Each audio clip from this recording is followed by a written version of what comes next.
ସାମସଙ୍ଗୀତ ପୁସ୍ତକ ଅଧ୍ୟାୟ 74। ସାମୂହିକ ବିଳାପ ଗୀତି। ହେ ଈଶ୍ୱର, କରିଅଛ ତୁମେ କାହିଁକି ଚିରକାଳ ପାଇଁ ଆମକୁ ପରିତ୍ୟାଗ? କାହିଁକି ପ୍ରଜ୍ୱଳିତ ତୁମ ଚାରଣ ଭୂମିର ମେଷପଲ ବିରୁଦ୍ଧେ କ୍ରୋଧାଗ୍ନି ତୁମର? କରୁଅଛ ତୁମେ ଯେଉଁମାନଙ୍କୁ ପ୍ରାଚୀନ କାଳରୁ ନିଜସ୍ୱ କରି ଉଦ୍ଧାର କରିଅଛ, ଯେଉଁମାନଙ୍କୁ ତୁମ ଉତ୍ତରାଧିକାରାଂଶ କର, ସେହି ତୁମ ସ୍ୱଜନ ମଣ୍ଡଳୀକୁ ସ୍ମରଣ ହୁଏ ତୁମ ଦ୍ୱାରା ଅଧ୍ୟୁଷିତ ସିୟନ ପର୍ବତ ଅନୁସ୍ମରଣ। କର ପଦକ୍ଷେପ ତୁମର ଚିରନ୍ତନ ଧ୍ୱଂସାବଶେଷ ଆଡ଼କୁ ଘୂରିତ କରିଅଛି ଶତ୍ରୁ ପବିତ୍ରାଳୟର ସମସ୍ତ ବିନାଶଗ୍ରସ୍ତ। କରିଅଛନ୍ତି ତୁମ ପବିତ୍ର ସ୍ଥାନେ ତୁମ ବିରୋଧୀ ଗଣ ସର୍ଜନ କରିଅଛନ୍ତି ସେମାନେ ସେଠାରେ ସେମାନଙ୍କ ପତାକାକୁ ସଂକେତ ରୂପେ ଉତ୍ତୋଳନ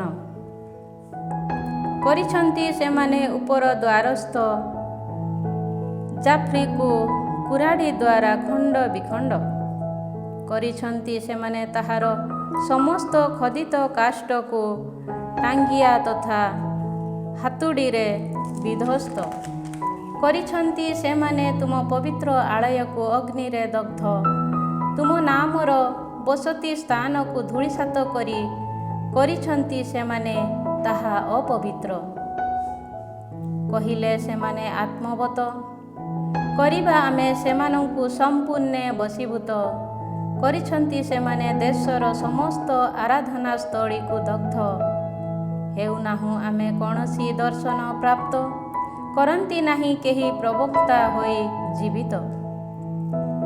ଏହା ଯେ କେତେ କାଳ ଧରି ହୋଇ ରହିବ ବ୍ୟାପ୍ତ, ଏପରି କେହି ନାହିଁ ଯାହାକୁ ଏହା ଅବଗତ। ହେ ଈଶ୍ୱର, କରିବ କେବେ କାଳ ବ୍ୟାପୀ ଶତ୍ରୁ ତୁମକୁ ଅବମାନନା? କରିବ କ'ଣ ଚିରକାଳ ଧରି ଶତ୍ରୁ ତୁମ ନାମର ନିନ୍ଦା? କରିଅଛ କାହିଁକି ତୁମ ହସ୍ତକୁ ପ୍ରତ୍ୟାହୃତ? ରଖୁଅଛ କାହିଁକି ବକ୍ଷ ଦେଶ ଦକ୍ଷିଣ ହସ୍ତ ତୁମର କରି ସଂକୁଚିତ? ତଥାପି ଅଟନ୍ତି ଈଶ୍ୱର ଅନାଦି କାଳରୁ ରାଜା ମମ, କରନ୍ତି ସେ ସାଧନ ପୃଥିବୀରେ ପରିତ୍ରାଣ। କରିଅଛ ତୁମେ ସମୁଦ୍ରକୁ ତୁମ ଶକ୍ତିରେ ବିଭାଜନ, କରିଅଛ ତୁମେ ଜଳରାଶିର କୁମ୍ଭୀର ମସ୍ତକ ଦ୍ୱିଖଣ୍ଡ। କରିଅଛ ତୁମେ ଲେବିଆଥାନର ମସ୍ତକ ସବୁକୁ ବିଧ୍ୱସ୍ତ, କଲ ତୁମେ ତାକୁ ମରୁପ୍ରାନ୍ତରର ଜନ୍ତୁ ସମୂହକୁ ଆହାର ରୂପେ ପ୍ରଦାନ। କଲ ତୁମେ ନିର୍ଝର ତଥା ଜଳସ୍ରୋତ ସକଳ ଉନ୍ମୁକ୍ତ, ଚିରପ୍ରବାହିତ ନଦୀଗୁଡ଼ିକୁ କଲ ତୁମେ ଶୁଷ୍କ। ଅଟେ ଦିବସ ତଥା ରାତ୍ରି ତୁମ ଅଧୀନସ୍ଥ, ଜ୍ୟୋତିଷ୍କ ତଥା ସୂର୍ଯ୍ୟ ତୁମ ଦ୍ୱାରା ସ୍ଥାପିତ। କଲ ତୁମେ ପୃଥିବୀର ସୀମା ସରହଦ ନିରୂପଣ, କଲ ତୁମେ ଗ୍ରୀଷ୍ମ ତଥା ଶୀତକାଳ ସୃଜନ। କରେ ଶତ୍ରୁ କେଉଁଭଳି ଉପହାସ କରନ୍ତି, କିପରି ନିନ୍ଦା ଅଧର୍ମୀମାନେ ନାମ ତୁମର। ହୁଅ ହେ ପ୍ରଭୁ ଏ ସମସ୍ତ ଅନୁସ୍ମୃତ। କର ନାହିଁ ତୁମ କପୋତର ଜୀବନକୁ ବନ୍ୟ ପଶୁମାନଙ୍କ କବଳରେ ସମର୍ପଣ। ହୁଅ ନାହିଁ ବିସ୍ମୃତ ଚିରକାଳ ବ୍ୟାପୀ ତୁମ ନିର୍ଦ୍ଧନମାନଙ୍କ ଜୀବନ। ଦିଅ ଦୃଷ୍ଟି ତୁମ ବ୍ୟବସ୍ଥା ବିଧାନ ପ୍ରତି, ହୋଇଛି ପୃଥିବୀର ତମସାବୃତ ସ୍ଥାନ ସବୁ ହିଂସା ଭରା ବସତି। ନ ହୁଅନ୍ତୁ ଅପମାନିତ ଅତ୍ୟାଚାରିତ ବ୍ୟକ୍ତିଗଣ, କରନ୍ତି ନିର୍ଦ୍ଧନ ତଥା ଦିନହୀନ ବ୍ୟକ୍ତିଗଣ ତୁମ ନାମର ସ୍ତୁତି ଗାନ। ଉଠ ହେ ଈଶ୍ୱର, କର ତୁମ ପକ୍ଷ ସମର୍ଥନ, କରନ୍ତି ଦିନସାରା ଦୁଷ୍ଟଗଣ ତୁମକୁ ଉପହାସ, କର ଏହା ସ୍ମରଣ।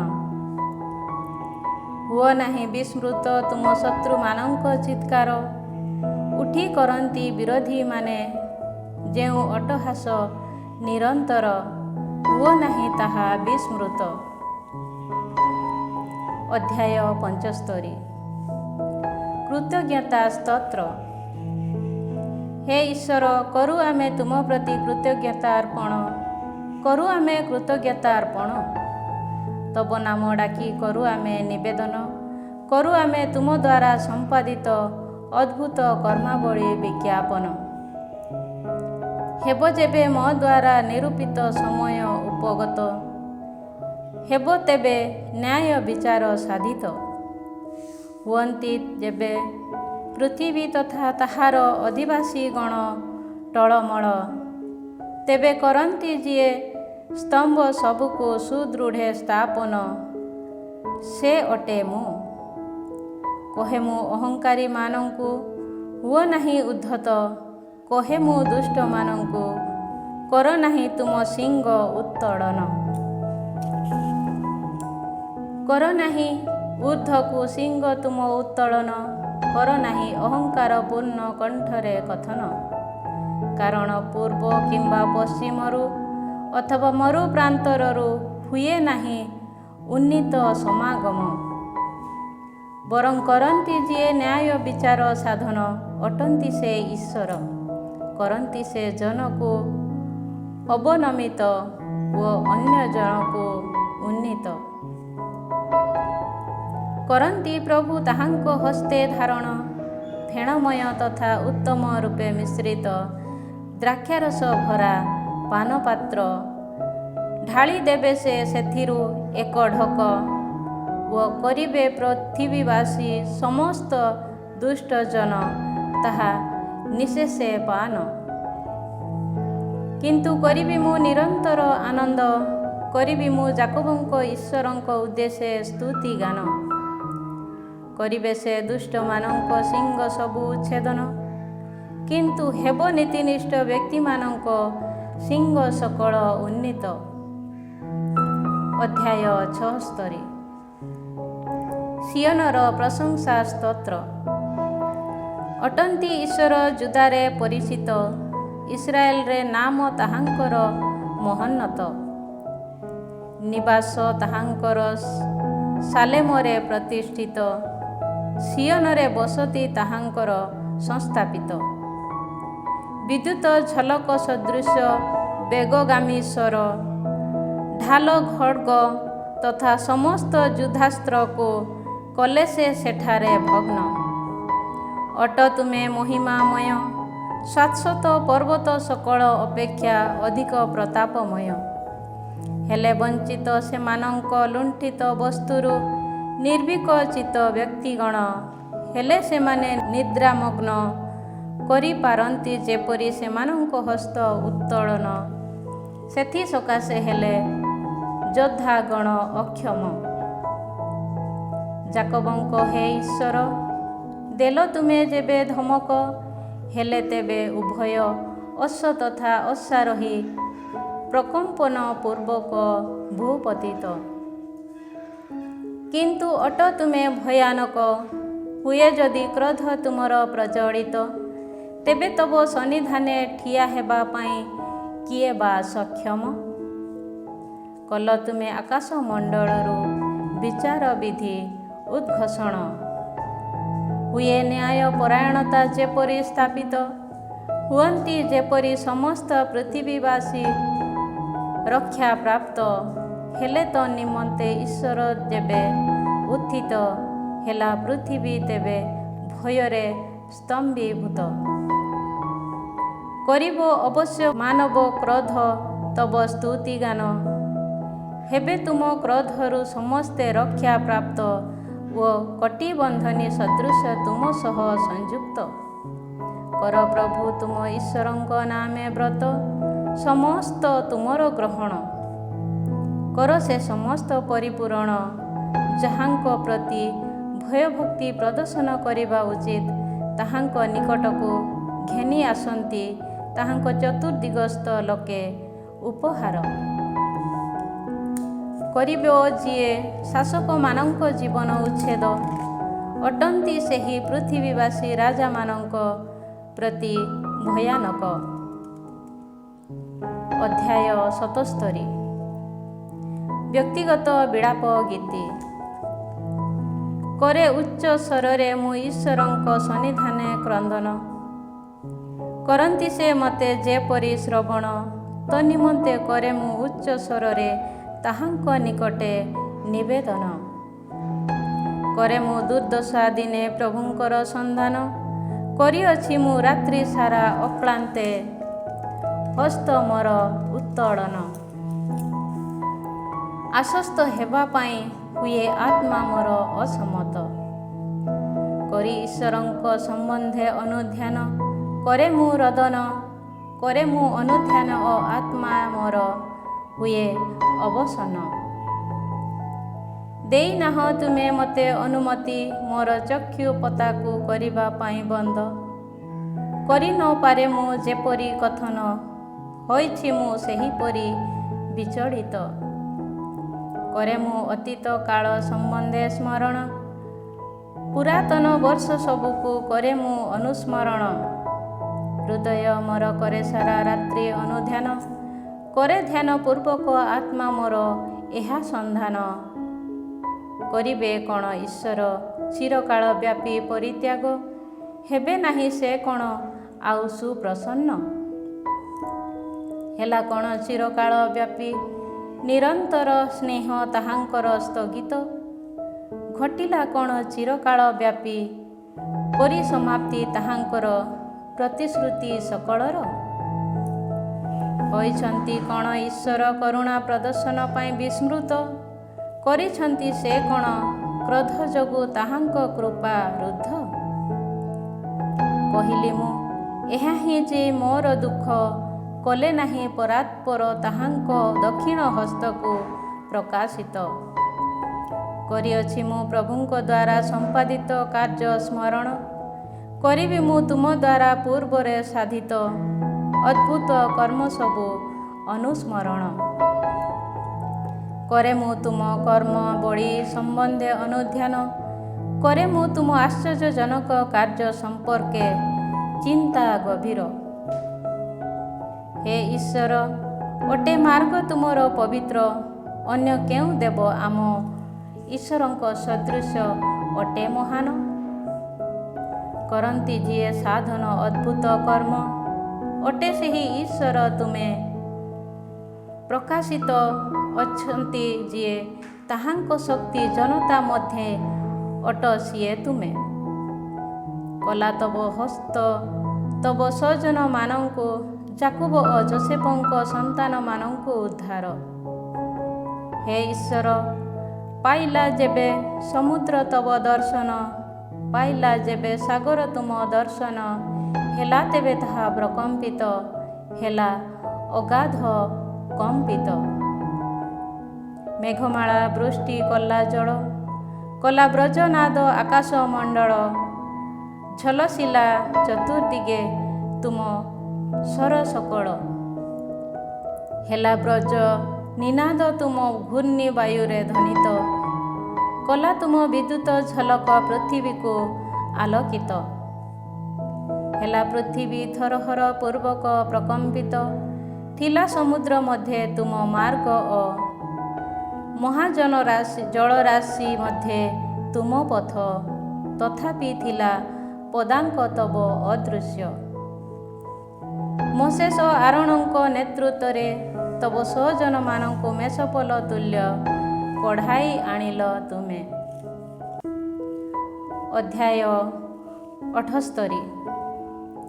ଐତିହାସିକ ସାମ। ହେ ସଜ୍ଜନ ମୋର, ଶୁଣ ଶିକ୍ଷା ମୋର, ମୋର ମୁଖ ନିଃସୃତ ବାକ୍ୟ ପ୍ରତି ଦିଅ କାନ। କରିବି ମୁଁ ଉପମା ଜରିଆରେ କଥନ, କରିବି ମୁଁ ପ୍ରାଚୀନ ଇତିହାସ ସମ୍ବନ୍ଧୀୟ ବକ୍ତବ୍ୟ ଉଚ୍ଚାରଣ। ଶୁଣିଅଛୁ ଆମେ ତାହା ଓ ହୋଇଅଛୁ ତାହା ଅବଗତ, ଆମ କରିଅଛନ୍ତି ପିତୃପୁରୁଷଗଣ ତାହା ଆମକୁ ବିଦିତ। କରିବା ନାହିଁ ଆମେ ତାହା ସେମାନଙ୍କ ସନ୍ତାନମାନଙ୍କ ଠାରୁ ଲୁକାୟିତ। ପ୍ରଭୁଙ୍କ ଦ୍ୱାରା ସମ୍ପାଦିତ ମହିମାମୟ କାର୍ଯ୍ୟ, ଶକ୍ତି ପ୍ରକଟନ ତଥା କର୍ମାବଳୀ ଅଦ୍ଭୁତ କରିବା ଆମେ ଆଗାମୀ ବଂଶକୁ ବିଦିତ। କଲେ ସେ ପ୍ରଧାନ ଯାକୁବଙ୍କୁ ଏକ ସାକ୍ଷ୍ୟ ପ୍ରମାଣ କଲେ ସେ ସ୍ଥାପନ ଇସ୍ରାଏଲ ମଧ୍ୟ ଏକ ବିଧିବିଧାନ ଦିଅନ୍ତି ସେମାନେ ସେ ସମ୍ବନ୍ଧେ ଯେପରି ସେମାନଙ୍କ ସନ୍ତାନମାନଙ୍କୁ ଶିକ୍ଷା ଉପଦେଶ ତନ୍ନିମନ୍ତେ ଦେଲେ ସେ ଆମ ପିତୃପୁରୁଷମାନଙ୍କୁ ଆଦେଶ ହେବେ ଆଗାମୀ ବଂଶ ଏପରିକି ଜାତ ହୋଇନଥିବା ସନ୍ତାନଗଣ ତାହା ଅବଗତ ଓ କରିବେ ସେମାନେ ସେମାନଙ୍କ ସନ୍ତାନମାନଙ୍କୁ ତାହା ବିଦିତ କରିବେ ସେମାନେ ସେହିପରି ଈଶ୍ୱରଙ୍କ ଠାରେ ଆସ୍ଥା ସ୍ଥାପନ ନ ହୋଇ ଦିବ୍ୟ କର୍ମାବଳୀ ବିସ୍ମୃତ କରିବେ ସେମାନେ ତାହାଙ୍କ ଆଜ୍ଞାବଳୀ ପାଳନ ନିଜ ନିଜ ପିତୃପୁରୁଷମାନଙ୍କ ସଦୃଶ ଆନନମନୀୟ ତଥା ବିଦ୍ରୋହୀ ବଂଶ ହେବା ସେମାନଙ୍କ ପକ୍ଷେ ଅନୁଚିତ କାରଣ ଥିଲା ସେହି ବଂଶ ଅସ୍ଥିରଚିତ ଥିଲେ ସେମାନେ ଈଶ୍ୱରଙ୍କ ପ୍ରତି ଅବିଶ୍ୱସ୍ତ ଥିଲେ ଯଦିଓ ଇଫ୍ରାଇମୀୟମାନେ ଧନୁର୍ଦ୍ଧର ତଥାପି ହଟିଯାଇ କଲେ ଯୁଦ୍ଧ ଦିନେ ପଳାୟନ ହେଲେ ନାହିଁ ସେମାନେ ଈଶ୍ୱରଙ୍କ ବ୍ୟବସ୍ଥା ବିଧାନର ଅନୁଗତ ହେଲେ ସେମାନେ ତାହାଙ୍କ ବିଧାନର ଅନୁଗାମୀ ହେବା ପାଇଁ ଅସମତ ହେଲେ ସେମାନେ ତାହାଙ୍କ କର୍ମାବଳୀ ବିସ୍ମୃତ ହେଲେ ନାହିଁ ସେମାନେ ତାହାଙ୍କ ଦ୍ୱାରା ପ୍ରଦତ୍ତ ଅଦ୍ଭୁତ କର୍ମାବଳୀ ଅନୁସ୍ମୃତ ଇଜିପ୍ଟରେ ସ୍ୱାନର କ୍ଷେତରେ ସେମାନଙ୍କ ପିତୃପୁରୁଷମାନଙ୍କ ଦୃଷ୍ଟିରେ କଲେ ସେ ସାଧନ ଅଦ୍ଭୁତ କର୍ମ ହୁଅନ୍ତି ସେମାନେ ଯେପରି ଅତିକ୍ରାନ୍ତ ସେଥିସକାଶେ କଲେ ସେ ସମୁଦ୍ରକୁ ବିଭାଜନ କଲେ ସେ ଜଳକୁ ଏକ ଗଦା ସଦୃଶ ଦଣ୍ଡାୟମାନ ଦିବାକାଳେ ଏକ ମେଘ ଜରିଆରେ ଓ ରାତ୍ରିକାଳେ ଏକ ଉଜ୍ଜଳ ଆଲୋକ ମାଧ୍ୟମ କଲେ ସେ ସେମାନଙ୍କୁ ଆନୟନ କଲେ ସେ ମରୁପ୍ରାନ୍ତରର ଶୈଳକୁ ବିଭକ୍ତ କରିପାରନ୍ତି ସେମାନେ ଯେପରି ଅଗାଧ ଜଳରୁ ପାନ ସେଥିପାଇଁ ସେ କଲେ ପ୍ରଦାନ ସେମାନଙ୍କୁ ପ୍ରଚୁର ଜଳ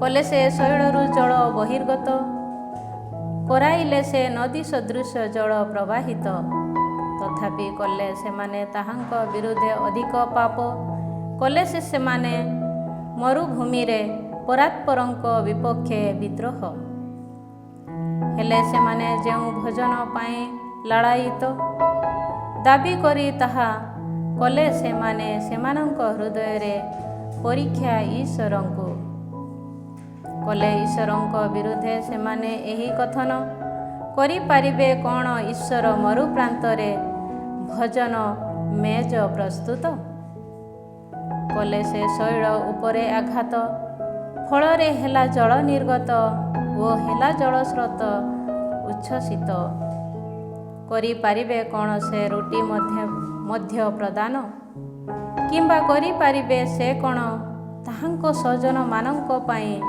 ମାଂସ ପରିବେଷଣ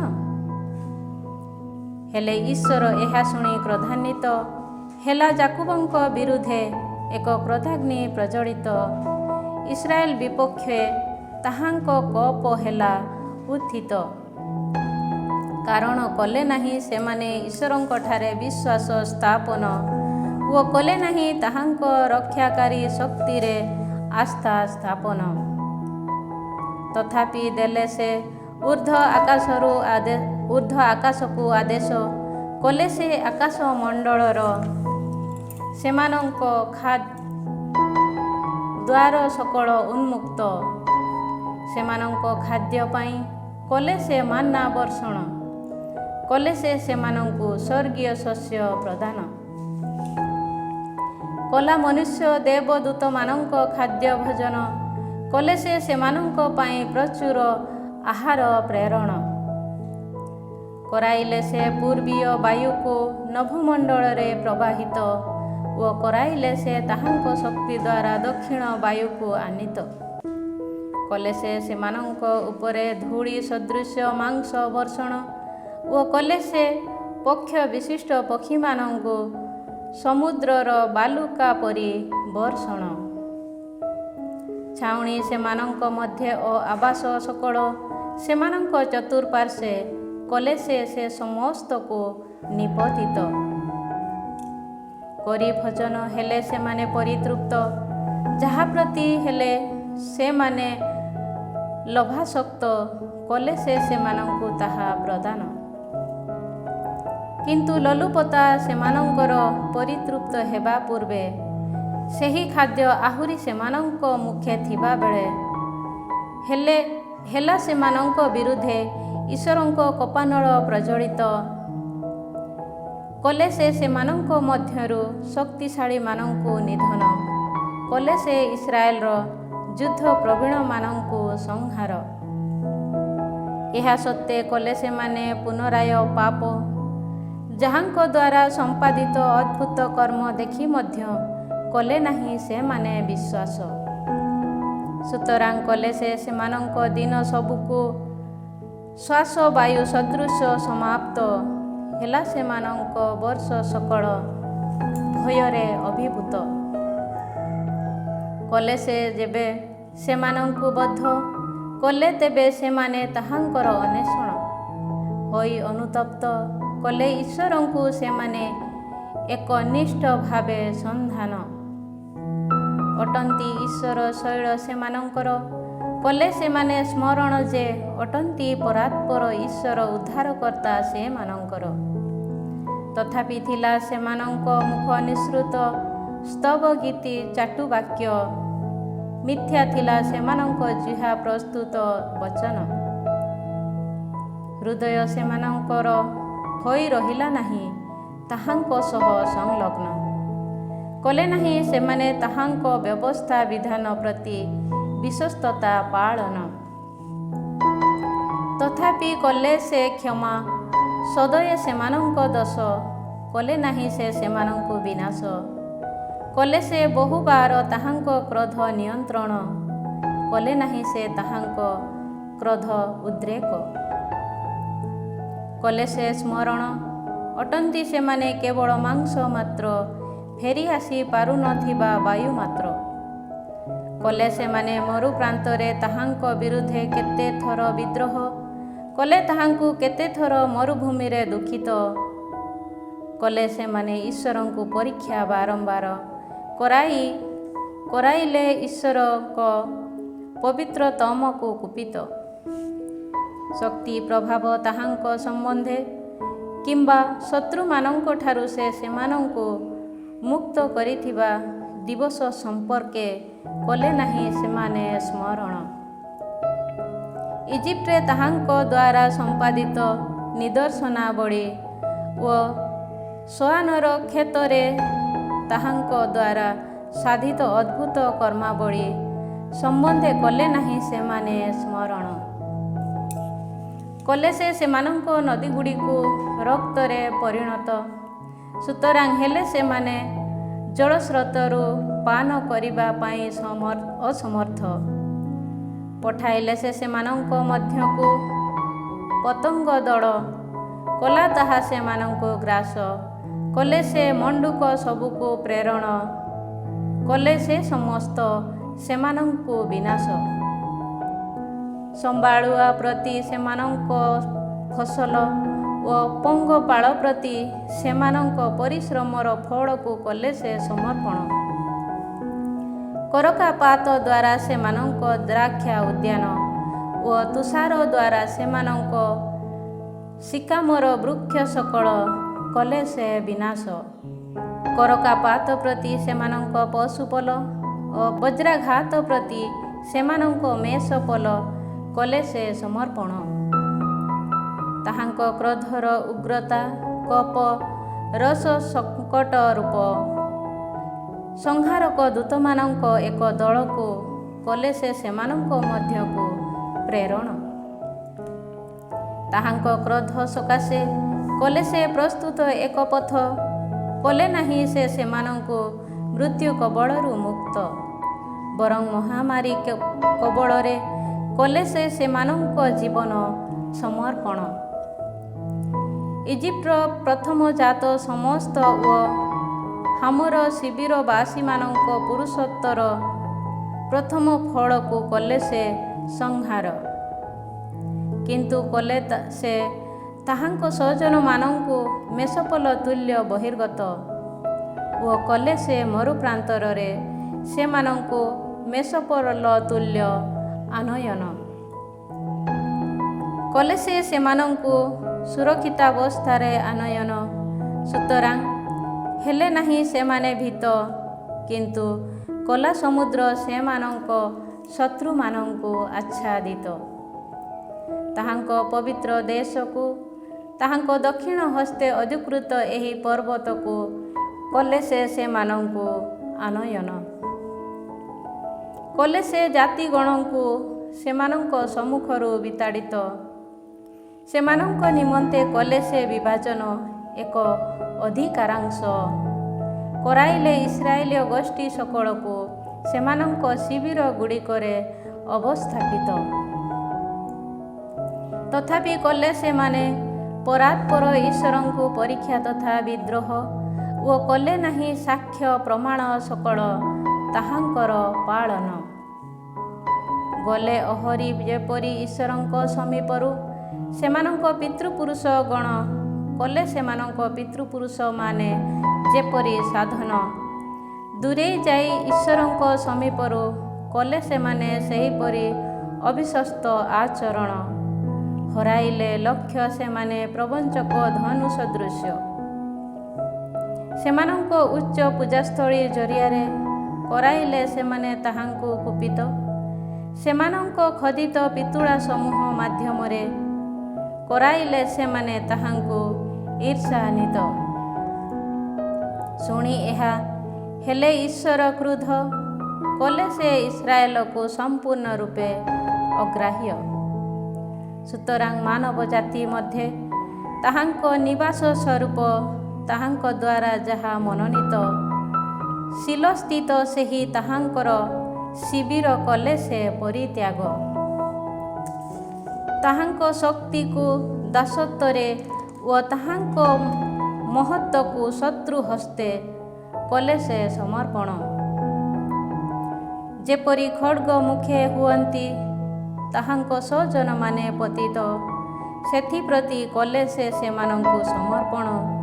ତାହାଙ୍କ ଅଧିକାରାଂଶ ଉପରେ କଲେ ସେ କ୍ରୋଧ ବର୍ଷଣ। କଲା ଅଗ୍ନି ସେମାନଙ୍କ ଯୁବାମାନଙ୍କୁ ଗ୍ରାସ କଲେ ନାହିଁ ସେମାନଙ୍କୁ ଯୁବତୀମାନେ କୌଣସି ବିବାହ ଗୀତି ଗାନ। ହେଲେ ସେମାନଙ୍କ ଯାଜକ ବୃନ୍ଦ ଖଡ଼୍ଗରେ ନିପତିତ କଲେ ନାହିଁ ଗାନ ସେମାନଙ୍କ ବିଧବାଗଣ କୌଣସି ବିଳାପ ଗୀତି। ଦ୍ରାକ୍ଷାରସ ପାନ କରି ଚିତ୍କାର କରିଥିବା ଏକ ଶକ୍ତିଶାଳୀ ଲୋକ ସଦୃଶ୍ୟ ନିଦ୍ରା ତ୍ୟାଗ କରିଥିବା ବ୍ୟକ୍ତି ତୁଲ୍ୟ ହେଲେ ପ୍ରଭୁ ସେ ସମୟେ ଉତ୍ଥିତ। କଲେ ସେ ତାହାଙ୍କ ବିରୋଧୀମାନଙ୍କୁ ପରାଜିତ କଲେ ସେ ସେମାନଙ୍କୁ ଚିରକାଳ ଅପମାନିତ।